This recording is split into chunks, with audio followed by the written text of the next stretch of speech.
नमस्कार दोस्तों, हमारे YouTube channel star study point में आपका स्वागत है। अगर आप अपने बच्चों को किसी भी केंद्रीय विद्यालय जैसे नवोदय, सैनिक स्कूल इत्यादि में नामांकन के लिए तैयारी करा रहे हैं या आप सीटेट, बीपीएससी या अन्य कोई भी प्रतियोगी परीक्षा की तैयारी कर रहे हैं तो आइए और हमारे चैनल से जुड़िए और जुड़कर अधिक से अधिक लाभ उठाइए और अपने आप को सफल बनाइए। हाँ, तो चलिए दोस्तों, आज हम लोग पढ़ेंगे राष्ट्रीय प्रतीक।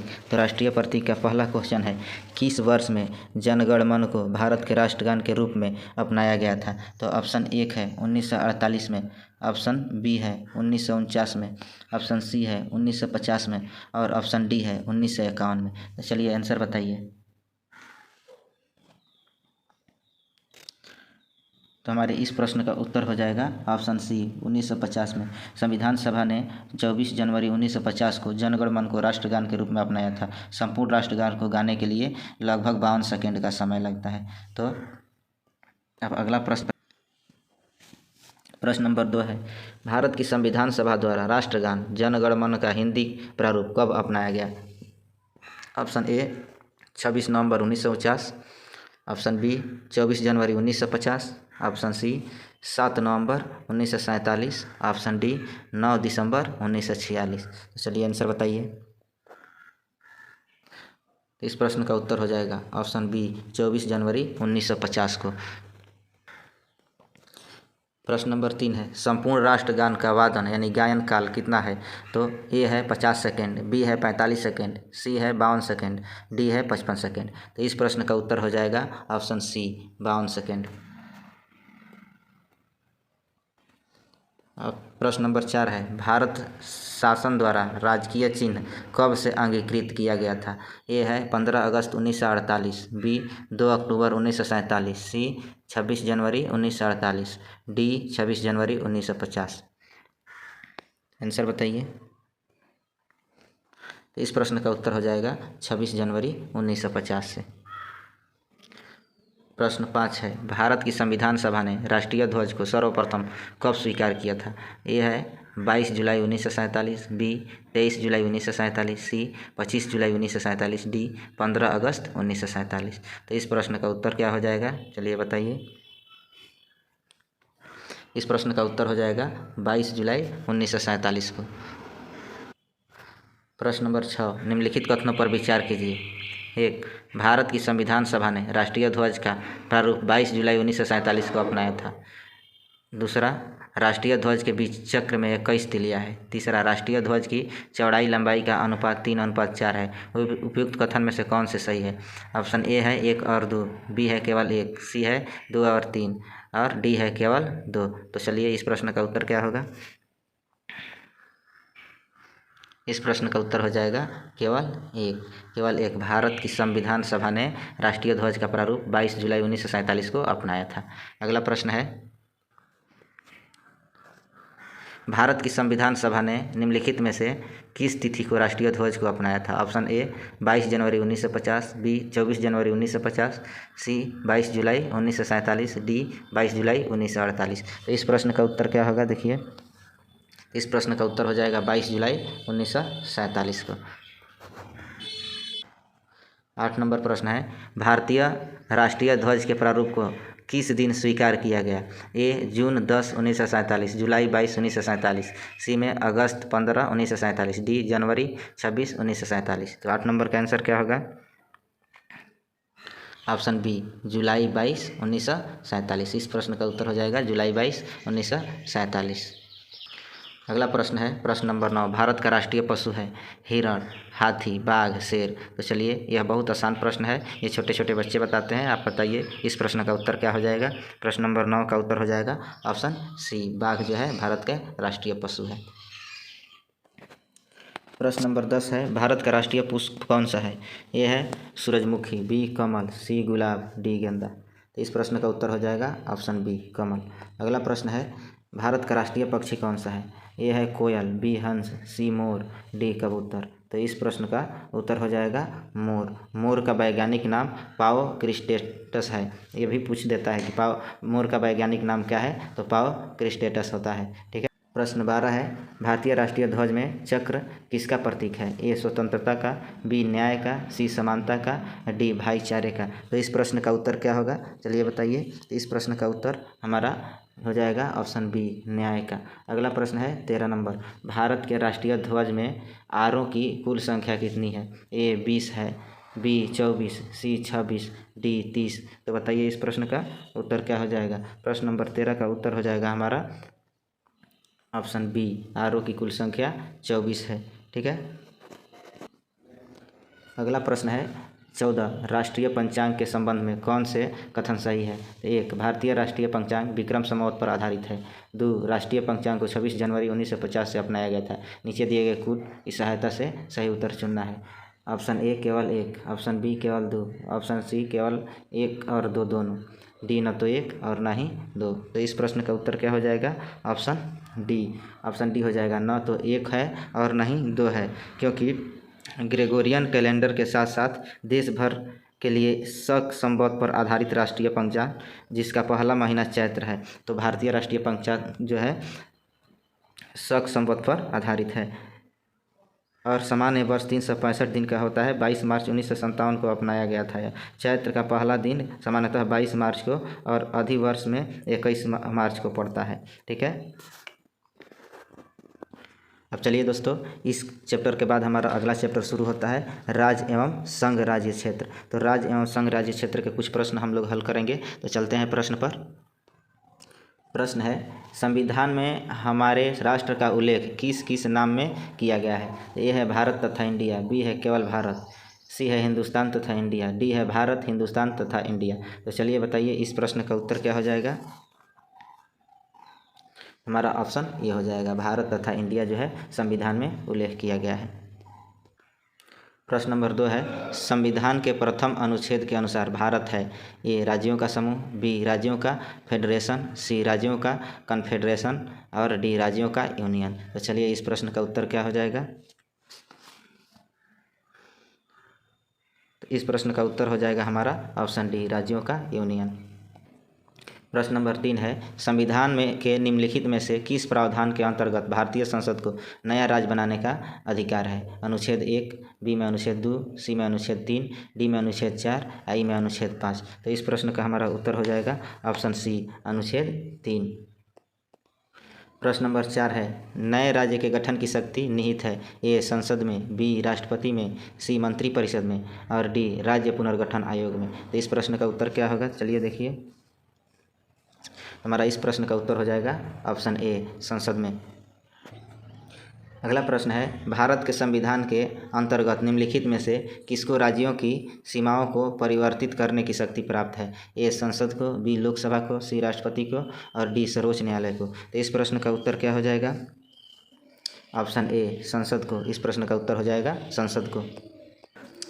प्रश्न 6 है, एक राज्य को संघ में सम्मिलित करने अथवा नए राज्यों की स्थापना करने की कार्यपालिकीय शक्ति निम्नलिखित में से किसे प्राप्त है? ए संसद को, बी लोकसभा को, सी राजनीतिक दलों को, डी केंद्र सरकार को। तो इस प्रश्न का उत्तर क्या होगा, चलिए बताइए। हमारा इस प्रश्न का उत्तर हो जाएगा ऑप्शन ए, संसद को।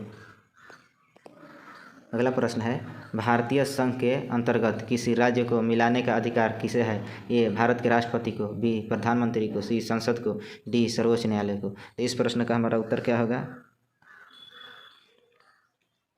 ऑप्शन सी, संसद को।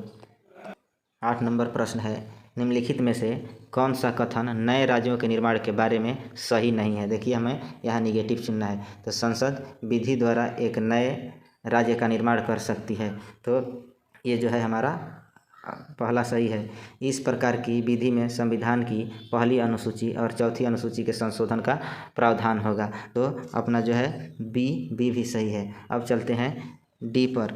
इस प्रयोजन के लिए विधेयक संसद में तब तक पुनः स्थापित नहीं किया जा सकता जब तक इसे उस राज्य के विधानमंडल को निर्दिष्ट नहीं कर दिया गया है जिसके क्षेत्र सीमाओं या नाम पर इसका प्रभाव पड़ता है। तो ये भी जो है सही है। हमें क्या चुनना है, इसमें कौन सा नहीं है। तो इस प्रश्न का उत्तर हो जाएगा हमारा ऑप्शन सी। ऑप्शन सी में कहा है कि इस प्रकार की विधि को अनुच्छेद 368 के प्रयोजन के लिए संविधान का संशोधन समझा गया है। ठीक ना।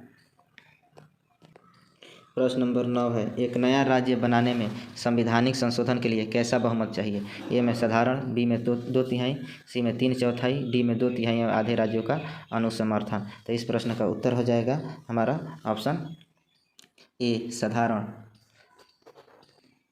अगला प्रश्न है, भारत में एक नया राज्य सृजित करने वाले विधेयक को पारित होना अनिवार्य है। ए में संसद में साधारण बहुमत तथा कम से कम 2/3 राज्यों के अनुसमर्थन द्वारा, बी संसद में साधारण बहुमत द्वारा, सी संसद में 2/3 बहुमत तथा कम से कम 2/3 राज्यों के अनुसमर्थन द्वारा, डी में उपयुक्त में से कोई नहीं। तो इस प्रश्न का उत्तर हो जाएगा हमारा ऑप्शन बी संसद में साधारण बहुमत द्वारा। अगला प्रश्न है, कथन ए भारत संघ नहीं है कारण आर किसी भी राज्य का क्षेत्र सीमा नाम उसकी सहमति के बिना भी परिवर्तित करने की शक्ति संघीय संसद को प्राप्त है। तो नीचे दिए गए कूट का प्रयोग करके सही उत्तर का चयन करना है। तो चलिए बताइए इसका उत्तर क्या हो जाएगा। तो इस प्रश्न का उत्तर हो जाएगा ये गलत है किंतु आर सही है, ये उत्तर हो जाएगा।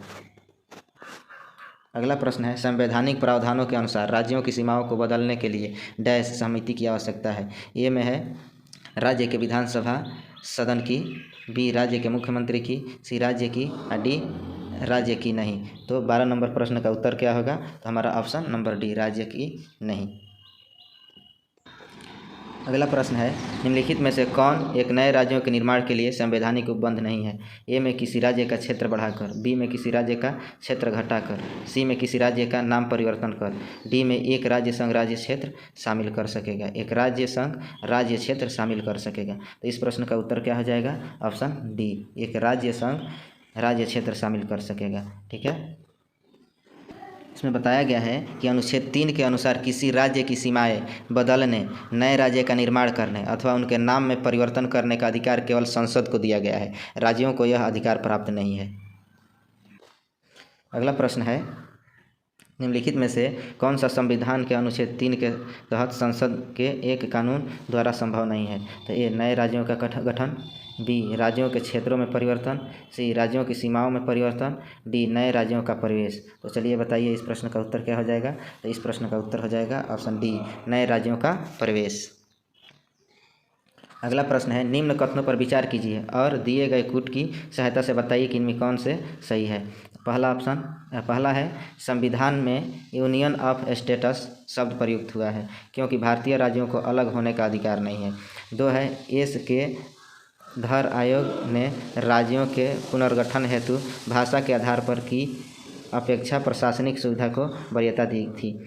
3 है पंडित नेहरू, सरदार पटेल और पट्टाभी सीतारामैया की अध्यक्षता में कांग्रेस कमेटी राज्यों के पुनर्गठन में भाषाई आधार के पक्ष में नहीं थी। कूट ए है 1, बी में 1 और 2, सी में 1 और 3, डी में तीनों। तो इस प्रश्न का उत्तर क्या हो जाएगा, ऑप्शन डी ये सभी हो जाएगा, ये सभी, ये तीनों हो जाएगा इस प्रश्न का उत्तर।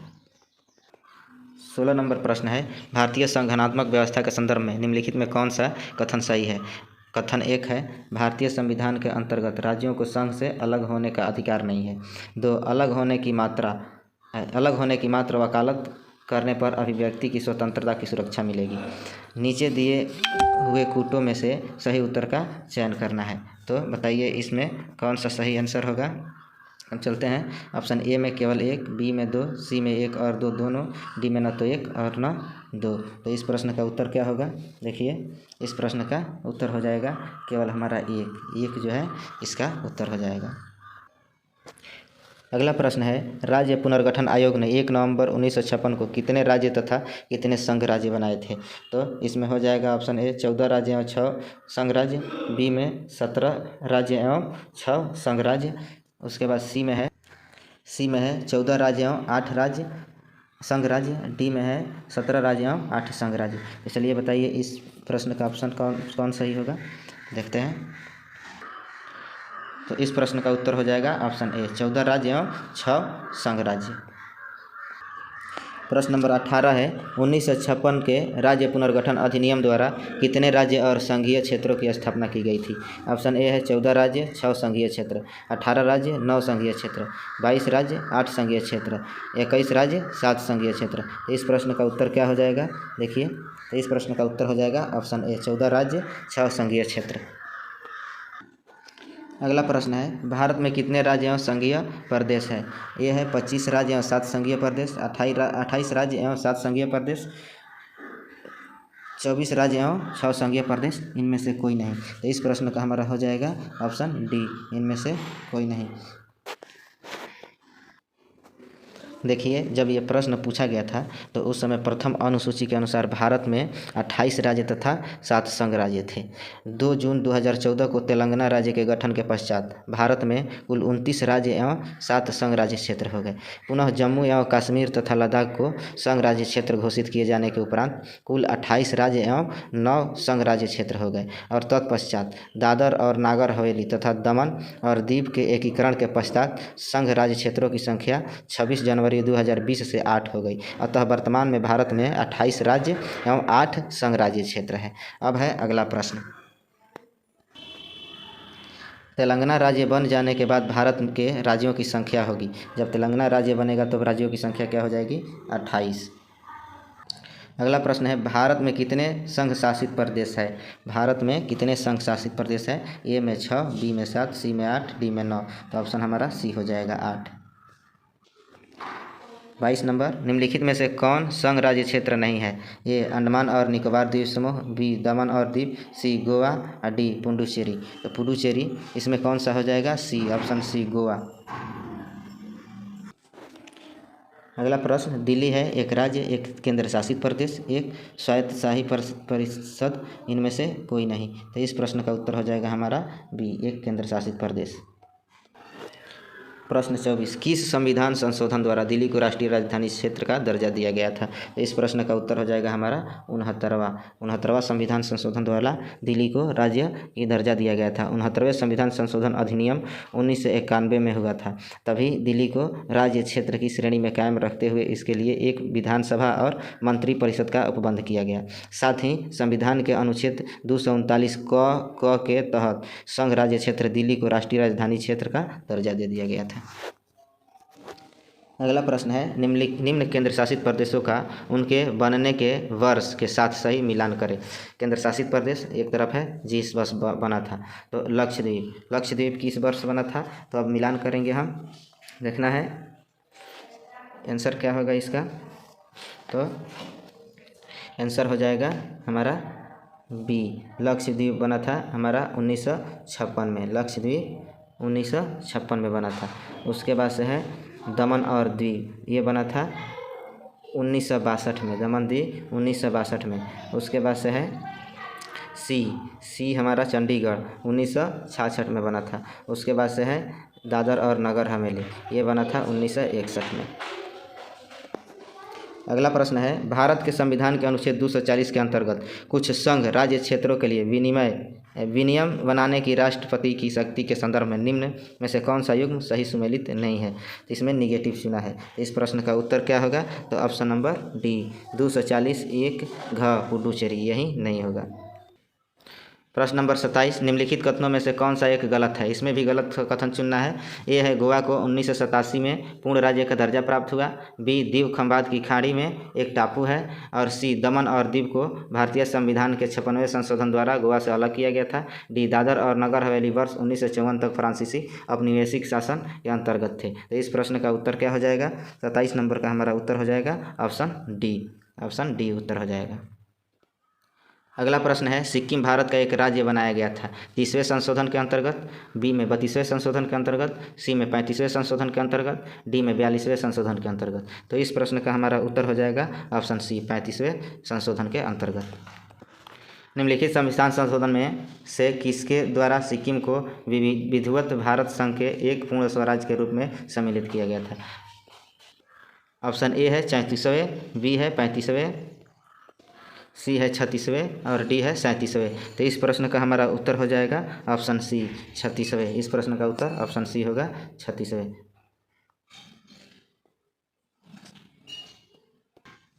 अगला प्रश्न है बिहार को काटकर एक पृथक वनांचल राज्य का बनना संभव है। ये है राज्य विधानसभा में कानून पारित करके, बी है राज्यपाल द्वारा अध्यादेश को पारित करके, सी है संवैधानिक औपचारिकता को समाप्त करके, डी है इनमें से कोई नहीं। तो इस प्रश्न का उत्तर हो जाएगा हमारा ऑप्शन डी, इनमें से कोई नहीं। अगला प्रश्न है निम्नलिखित राज्यों के गठन पर विचार कीजिए तथा इन्हें कालानुक्रम में व्यवस्थित कीजिए। तो इस प्रश्न का उत्तर हो जाएगा हमारा गोवा। गोवा कहाँ चला जाएगा? गोवा 30 मई 1987। गोवा हो जाएगा 30 मई 1987 को हुआ था। उसके बाद से हमारा है तेलंगाना। तेलंगाना जो है बना था जून 2014। उसके बाद से है झारखंड 15 नवंबर 2000। उसके बाद हरियाणा 1 नवंबर 1966। तो इस तरह से हम देखते हैं सही क्रम क्या हो जाएगा। सबसे पहले आ जाएगा 4-1-3-2, 4-1-3-2। इसमें हो जाएगा हमारा ऑप्शन बी, आंसर हो जाएगा ऑप्शन बी। 32 नंबर प्रश्न है निम्नलिखित भारतीय राज्यों का उनके निर्माण के अनुसार कालानुक्रम बनाएं तथा अंत में दिए गए कूट का प्रयोग करते हुए सही उत्तर का चयन करें। तो 1 है छत्तीसगढ़, 2 है अरुणाचल प्रदेश, 3 है झारखंड, 4 है सिक्किम। तो इस प्रश्न का हमारा उत्तर हो जाएगा ऑप्शन बी। इसका भी सबसे पहले आ जाएगा 4 यानी सिक्किम। सिक्किम जो है हमारा कब बना था? तो सिक्किम 1975, 16 मई 1975 ये बना था सिक्किम 16 मई 1975 सिक्किम का हो जाएगा। उसके बाद से है दो में क्या है? अरुणाचल प्रदेश। तो अरुणाचल प्रदेश बना था हमारा 20 फरवरी 1987। अरुणाचल प्रदेश 20 फरवरी 1987 ये हो गया हमारा अरुणाचल प्रदेश के। उसके बाद से हमारा है छत्तीसगढ़। छत्तीसगढ़ कब बना था? तो 1 नवंबर 2000 को। छत्तीसगढ़ जो है 1 नवंबर 2000 सन 2000 में छत्तीसगढ़ बना था। और झारखंड कब बना था? तो झारखंड हमारा बना था 2000 5 नवंबर 2000 को। 5 नवंबर 2000। इस तरह से हमारा जब देखते हैं तो इस प्रश्न का उत्तर हो जाएगा हमारा option number B. Option B इस प्रश्न का उत्तर हो जाएगा। अगला प्रश्न है नीचे दिए गए राज्यों को भारत संघ के संपूर्ण राज्य का दर्जा प्राप्त होने का सही कालानुक्रम कौन सा है? तो ए है सिक्किम, अरुणाचल प्रदेश, नागालैंड, हरियाणा, बी है नागालैंड, हरियाणा, सिक्किम, अरुणाचल प्रदेश, सी है सिक्किम, हरियाणा, नागालैंड, अरुणाचल प्रदेश, डी है नागालैंड, अरुणाचल प्रदेश, सिक्किम, हरियाणा। तो इस प्रश्न का उत्तर हमारा ऑप्शन बी हो जाएगा। बी में है नागालैंड, तब हरियाणा, तब सिक्किम, तब अरुणाचल प्रदेश। अगला प्रश्न है छत्तीसगढ़ राज्य स्वरूप में आया था 1 नवंबर 2000 को, 9 नवंबर 2000 को, 10 नवंबर 2000 को, 1 जनवरी 2000 को। तो इस प्रश्न का उत्तर हमारा हो जाएगा ऑप्शन 1 नवंबर 2000 को।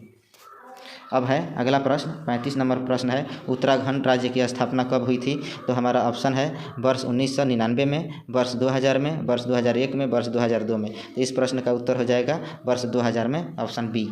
ऑप्शन बी इसका सही हो जाएगा उत्तर। अगला प्रश्न है किस वर्ष झारखंड राज्य अस्तित्व में आया था? तो यहाँ है ऑप्शन 1 1988, बी 1999, सी 2000, डी 2001, ई उपयुक्त में से कोई नहीं या एक से अधिक। तो इस प्रश्न का उत्तर हो जाएगा हमारा ऑप्शन सी 2000 में। अगला प्रश्न है निम्न राज्यों का सृजन वर्ष 1960 के बाद हुआ था, इन्हें उनके गठन के आरोही क्रमानुसार व्यवस्थित करिए और अपना उत्तर दिए गए कूट से चुनिए। हरियाणा, सिक्किम, नागालैंड, मेघालय। तो इस प्रश्न का उत्तर क्या होगा? अब हम देखते हैं 37 नंबर का उत्तर क्या होगा, चलिए बताइए।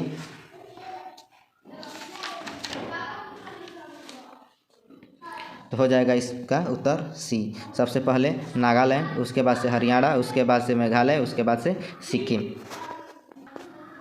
अगला प्रश्न है भारत में निम्नलिखित राज्यों के बनाने के सही कालानुक्रम की पहचान नीचे दिए गए कूट से कीजिए। ऑप्शन 1 है आंध्र प्रदेश, 2 है हिमाचल प्रदेश, 3 है हरियाणा और 4 है सिक्किम। तो इस प्रश्न का उत्तर क्या हो जाएगा? इस प्रश्न का उत्तर हो जाएगा ऑप्शन बी। सबसे पहले आंध्र प्रदेश, उसके बाद से हरियाणा, उसके बाद हिमाचल प्रदेश, तब सिक्किम। ठीक है। अगला प्रश्न है निम्न राज्यों के निर्माण का सही आरोही क्रम लिखना है। यहाँ है ए में नागालैंड, मेघालय, सिक्किम, अरुणाचल प्रदेश, बी में मेघालय, अरुणाचल प्रदेश, नागालैंड, सिक्किम, सी में अरुणाचल प्रदेश, नागालैंड, सिक्किम, मेघालय, डी में सिक्किम, नागालैंड, अरुणाचल प्रदेश, मेघालय। तो इस प्रश्न का हमारा उत्तर हो जाएगा ऑप्शन ए, नागालैंड, मेघालय, सिक्किम, अरुणाचल प्रदेश। इसका ऑप्शन ए उत्तर हो जाएगा। अगला प्रश्न है निम्नलिखित राज्यों के निर्माण का सही अवरोही क्रम लिखना है डिसेंडिंग ऑर्डर में। तो महाराष्ट्र, राजस्थान, हरियाणा, हरियाणा, राजस्थान, महाराष्ट्र, सी में राजस्थान, महाराष्ट्र, हरियाणा, डी में हरियाणा, महाराष्ट्र, राजस्थान। तो इस प्रश्न का उत्तर क्या होगा? तो इस प्रश्न का उत्तर हो जाएगा ऑप्शन डी, हरियाणा, महाराष्ट्र, राजस्थान।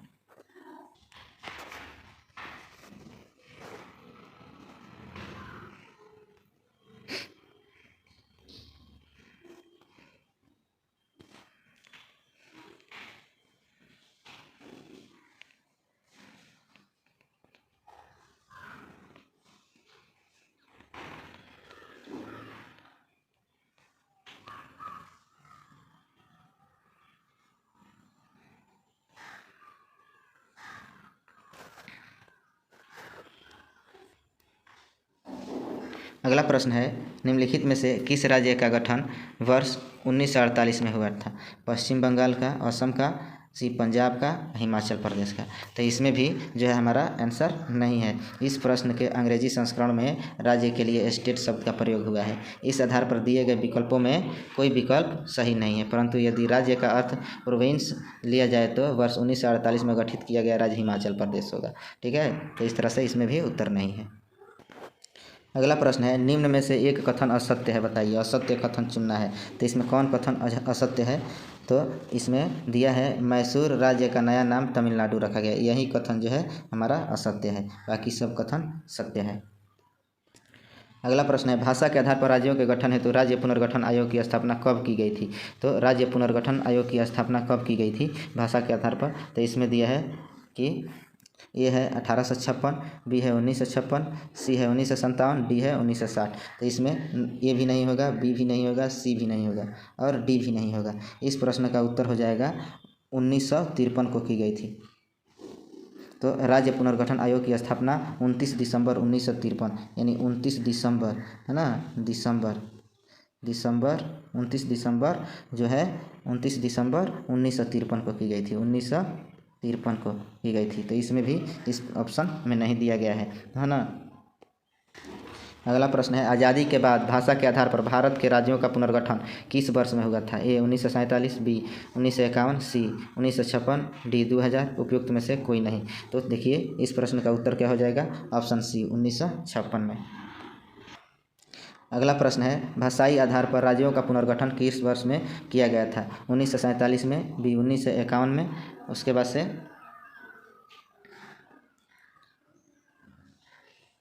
सी 1956 में या डी 1966 में। तो इस प्रश्न का उत्तर क्या हो जाएगा?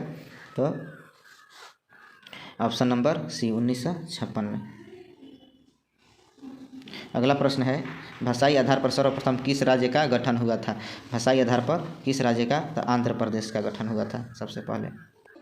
अगला प्रश्न है निम्नलिखित में कौन सा भारत में भाषा के आधार पर बना पहला राज्य था? भाषा के आधार पर बना हुआ पहला राज्य आंध्र प्रदेश था। अगला प्रश्न आंध्र प्रदेश एक भाषाई राज्य के रूप में गठित किया गया था। ये कब गठित किया गया था? तो हो जाएगा 1953 में। ऑप्शन बी 1953 में गठित किया गया था। अगला प्रश्न है राज्य पुनर्गठन आयोग 1953 के संदर्भ में निम्न कथनों पर विचार करते हुए सही विकल्प चुनना है। कथन 1 जस्टिस फजल अली, के.एम. फड़िक्कर और हृदयनाथ कुंजरू इसके सदस्य थे। कथन 2 है आयोग ने बम्बई और पंजाब के विभाजन का समर्थन किया। कथन 3 है संसद में पास राज्य पुनर्गठन कानून 1956 के तहत 14 राज्य तथा 6 केंद्र शासित क्षेत्र बनाए गए। उपयुक्त में से कौन से कथन सही है? तो ए में दिया 1, 2 और 3, बी में 1 और 2, सी में केवल 1 और डी में 1 और 3। तो बताइए इस प्रश्न का उत्तर कौन सा हो जाएगा? हमारा हो जाएगा केवल 1 और 3 सही है। तो इस तरह से ऑप्शन डी सही हो जाएगा इस प्रश्न का। अगला प्रश्न है भारत में राज्य पुनर्गठन आयोग की संस्तुति के आधार पर राज्यों का पुनर्गठन किस वर्ष किया गया था? ये है 1947, बी 1951, सी 1956, डी 1966। तो इस प्रश्न का उत्तर हो जाएगा ऑप्शन सी 1956 में।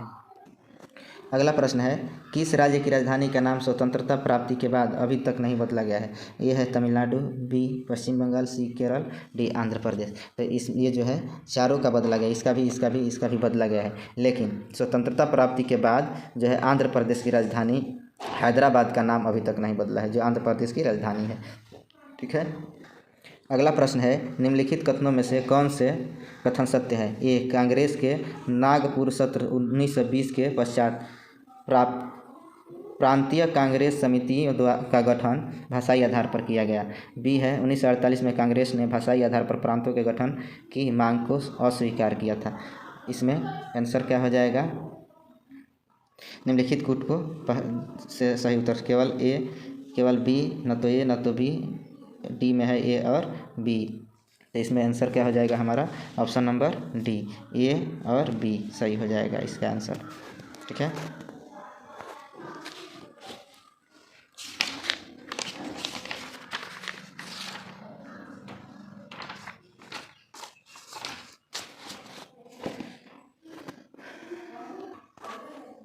तो चलिए दोस्तों, इसके बाद हम लोग अब नए चैप्टर पढ़ेंगे, जो चैप्टर का नाम है नागरिकता। तो नागरिकता के बारे में अब हम पढ़ेंगे। चैप्टर नागरिकता से हमारा प्रश्न नंबर 1 है, भारत के संविधान के किस भाग में हम नागरिकता से संबंधित प्रावधानों को पाते हैं? ए है भाग 1, बी है भाग 2, सी है भाग 7 और डी है भाग 9। तो इस प्रश्न का उत्तर क्या हो जाएगा? ऑप्शन बी, भाग 2। अगला प्रश्न है, नागरिकता से संबंधित प्रावधान संविधान के किस भाग में है? तो भाग 1 में, बी भाग 3 में, सी भाग 2 में, डी भाग 4 में। तो इस प्रश्न का हमारा उत्तर हो जाएगा ऑप्शन सी, भाग 2 में। अगला प्रश्न है, भारतीय संविधान के कौन से अनुच्छेद नागरिकता से संबंधित है? तो अनुच्छेद 3 से 10, अनुच्छेद 4 से 11, अनुच्छेद 5 से 11, अनुच्छेद 6 से 11। तो इस प्रश्न का हमारा उत्तर हो जाएगा ऑप्शन सी, अनुच्छेद 5 से 11। अगला प्रश्न है, भारतीय संविधान निम्न में से कौन सी नागरिकता प्रदान करता है? ए है दोहरी नागरिकता, बी एकल नागरिकता, सी उपरोक्त दोनों और डी उपरोक्त में से कोई नहीं। तो 4 नंबर का उत्तर हो जाएगा हमारा बी, एकल नागरिकता। अगला प्रश्न है, भारत में नागरिकता की निम्नलिखित विशेषताओं में से कौन सी सही है? ए, राज्य तथा राष्ट्र की दोहरी नागरिकता, बी राज्य की एकल नागरिकता, सी संपूर्ण भारत की एकल नागरिकता, डी भारत और अन्य देशों की दोहरी नागरिकता। तो इस प्रश्न का हमारा उत्तर हो जाएगा ऑप्शन सी, संपूर्ण भारत की एकल नागरिकता। अगला प्रश्न, भारतीय नागरिकता नहीं प्राप्त की जा सकती है जन्म द्वारा, देशीकरण द्वारा, किसी भूभाग के सम्मिलित द्वारा, और डी भारतीय बैंक में धन जमा। तो भारतीय बैंक में धन जमा करने से भारतीय नागरिकता नहीं मिलती है। ठीक है।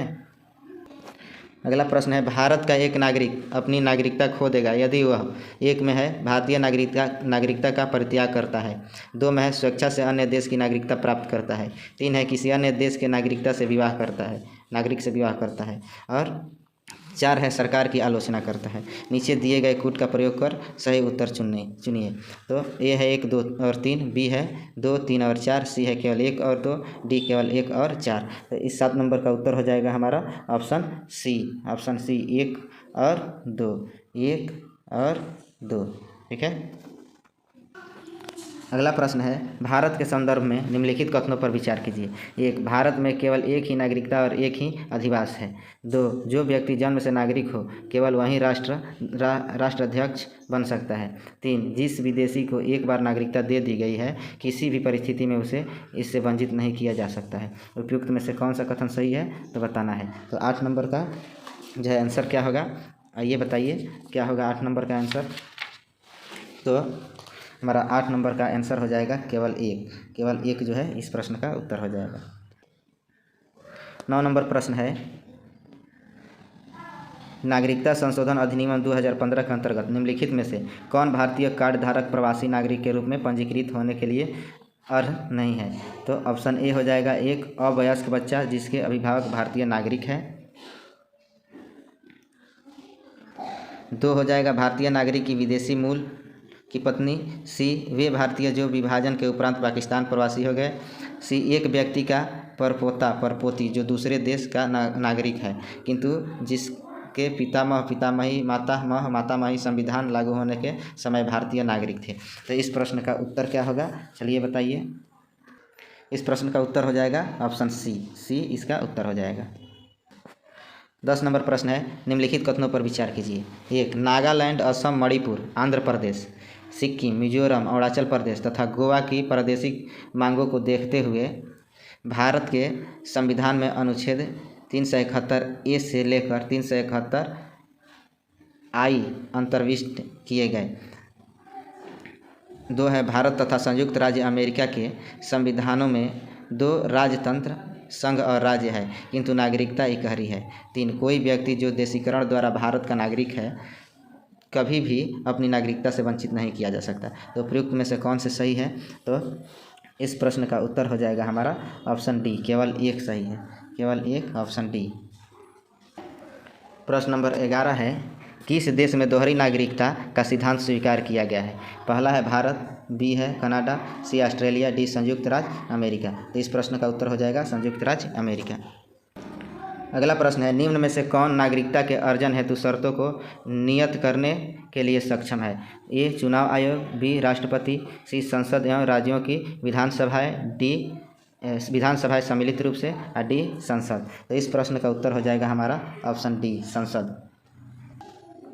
अगला प्रश्न है, नागरिकता अधिनियम 1955 के अंतर्गत पंजीकरण द्वारा भारतीय नागरिकता प्राप्त करने के लिए भारतीय मूल के व्यक्ति को भारत में कितने वर्ष बिताने होंगे? तो ए है 5 वर्ष, बी 3 वर्ष, सी 7 वर्ष, डी 9 वर्ष और ई 10 वर्ष। तो 13 नंबर का हमारा आंसर हो जाएगा 7 वर्ष, ऑप्शन सी, 7 वर्ष। अगला प्रश्न है, निम्नलिखित में से भारत में नागरिकता निर्धारण का विशिष्ट अधिकार किसे प्राप्त है? ए है न्यायालय, बी है राष्ट्रपति, उसके बाद से ऑप्शन सी है लोकसभा, डी है केंद्रीय सरकार, ई है राज्य सरकार। तो हमारा इस प्रश्न का उत्तर हो जाएगा, इस प्रश्न का उत्तर इस ऑप्शन में बिल्कुल नहीं दिया गया है। भारतीय संविधान के अनुच्छेद 11 के अनुसार भारत में नागरिकता के निर्धारण का विशिष्ट अधिकार संसद को प्राप्त है, जिसमें कोई ऑप्शन नहीं दिया गया है। ठीक है। अगला प्रश्न है, नागरिकता विधेयक 2019 संसद से कब पारित किया गया? 10 दिसंबर 2019, 11 दिसंबर 2019, 12 दिसंबर 2019, डी में 13 दिसंबर 2019। तो इस प्रश्न का उत्तर हो जाएगा हमारा ऑप्शन बी, 11 दिसंबर 2019।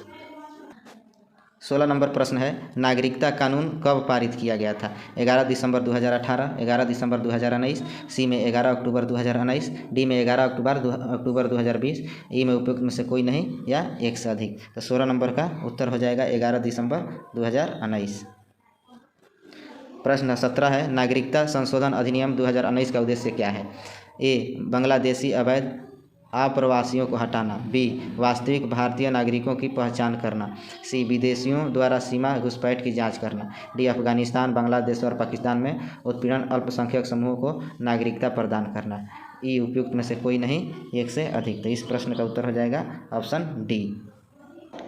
तो चलिए दोस्तों, इस वीडियो का यह अंतिम प्रश्न था। तो अब हम आपसे विदा लेंगे, तब तक आप हम